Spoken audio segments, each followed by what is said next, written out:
From ABC7, David Ono, Ellen Leva, Dallas Rain's weather, and Rob Fukasaki sports. Now, Southern California's first high-definition news. Eyewitness News at 6.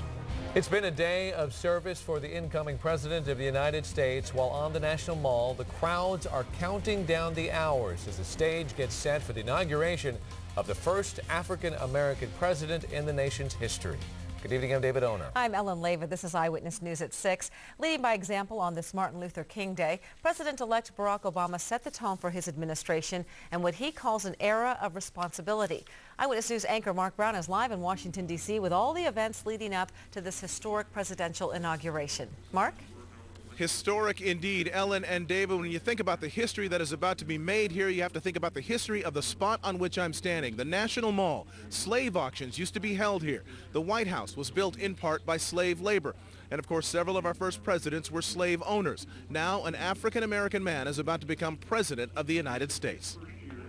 With just hours to go before his inauguration, Barack Obama visited wounded troops at Walter Reed Medical Center and then took part in the National Day of Service honoring Dr. Martin Luther King Jr. as painter-in-chief. Table 1, Table 2, and Table 3. Thousands of others followed suit. Here at RFK Stadium, volunteers assembled care packages for troops stationed overseas.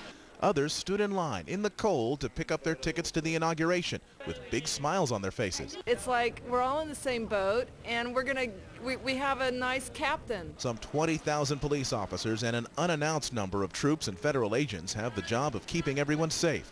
Among them are 112 Los Angeles County Sheriff's deputies who left for Washington yesterday. And taking it all in are some groups of LA area students. It's worth the cold and it's worth the walking and it's worth every inconvenience that we might not be used to be able to say that we were here, we were a part of this, and we'll have these memories for the rest of our lives. When we first met these students from Crenshaw High, some weren't sure they'd be going because of a lack of money.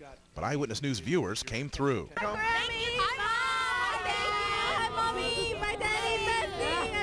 Thank you, community, for everything. Love you.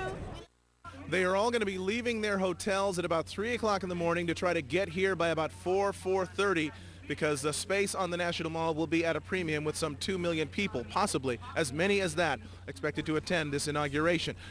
You can certainly make note of the fact that Barack Obama at this point is putting the final touches on his speech. We are told it's going to balance a tone of soberness and hopefulness. And those familiar with the process say he's going to make sure to do that and sound some of the same themes he has sounded throughout the campaign. And the whole world will be watching. Reporting live in Washington, D.C., I'm Mark Brown, ABC7. Back to you. Mark, with so many people going to be there at that time, I'm wondering for you personally, logistically, how do you work that out to where you have to be someplace specifically? Do you have to get there at 3 a.m. as well? We may, in fact, have to do that. A lot of people in D.C. Over the last several days, because of the bridges being closed, have had to actually sleep in their offices. We're talking about people who live and work in this area. We are very lucky in that our hotel is about 2 blocks from the National Mall. We can walk here, but even with that, if the crowds are as they are expected, there will be a traffic jam of human beings, and it will still be very, very difficult, if not impossible, to move. So we're going to get here very, very early. We'll probably be right behind those kids. I understand. And I should mention we're, oh, sorry, go ahead, Alan. I was going to say, I understand you're all at Twitter, Mark. I am. I have a Twitter account. You can follow me on Twitter. I'm making some observations as we go about our business here. You can reach me through abc7.com. My Twitter name is abc7mark. So please hit me with a tweet. That's an awfully cute name you got there, Mark. Thank you for that report. We'll see you later on.